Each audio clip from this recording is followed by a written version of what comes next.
हम यहाँ एक ऐसी मीनार खड़ी करेंगे जो दुनिया में सबसे ऊंची हो। ये मीनार आपकी फतह की गवाह बनेगी। ये कुतुब मीनार कहलाएगी।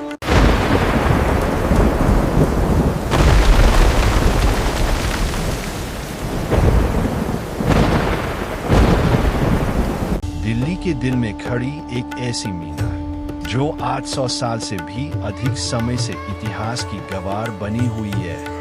लेकिन क्या आप जानते हैं कि इसे आखिर क्यों बनाया गया था? और इसे एक ही शासक ने नहीं बल्कि कई शासकों ने मिलकर पूरा किया था। आइए जानते हैं कुतुब मीनार की पूरी कहानी। साल 1192 तराइन के युद्ध में विजय के बाद ने उत्तरी भारत में अपनी सत्ता स्थापित की।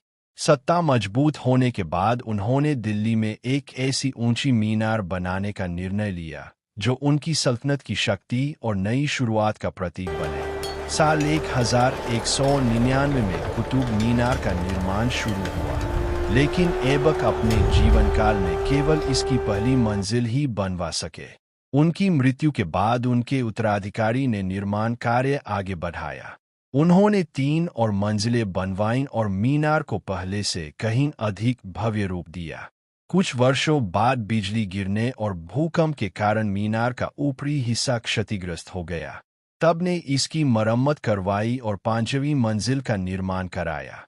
इसी कारण आज कुतुब मीनार की अलग-अलग मंजिलों की वास्तुकला में थोड़ा अंतर दिखाई देता है। लगभग 72.5 मीटर ऊंची यह मीनार लाल बलुआ पत्थर और संगमरमर से बनी है।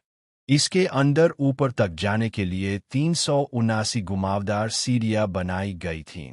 मीनार की दीवारों पर सुंदर अरबी और फारसी शिलालेख उकेरे गए हैं, जिनमें धार्मिक आयतों के साथ साथ निर्माण और मरम्मत से जुड़ी जानकारी भी मिलती है। कुतुब मीनार के पास स्थित और प्रसिद्ध भी इस परिसर को और अधिक ऐतिहासिक महत्व देते हैं। लौह स्तंभ सदियों से बिना जंग लगे खड़ा है, जो आज भी वैज्ञानिकों के लिए आकर्षण का विषय है। समय पर आए कई भूकंपों ने इस मीनार को नुकसान पहुंचाया, लेकिन हर बार इसकी मरम्मत की गई और इसे सुरक्षित रखा गया। आज भारत की सबसे प्रसिद्ध ऐतिहासिक धरोहरों में से एक है। इसे उन द्वारा विश्व धरोहर स्थल का दर्जा दिया गया है। हर साल दुनिया भर से लाखों पर्यटक इस अद्भुत स्मारक को देखने आते हैं। यह केवल ईंट और पत्थरों से बनी एक मीनार नहीं, बल्कि भारत के मध्यकालीन इतिहास, स्थापत्य कला और सांस्कृतिक विरासत की एक अमूल्य निशानी है। और शायद यही वजह है कि कुतुब मीनार आज भी दिल्ली के आसमान में गर्व से खड़ी होकर सदियों पुराने इतिहास की कहानी सुनाती है।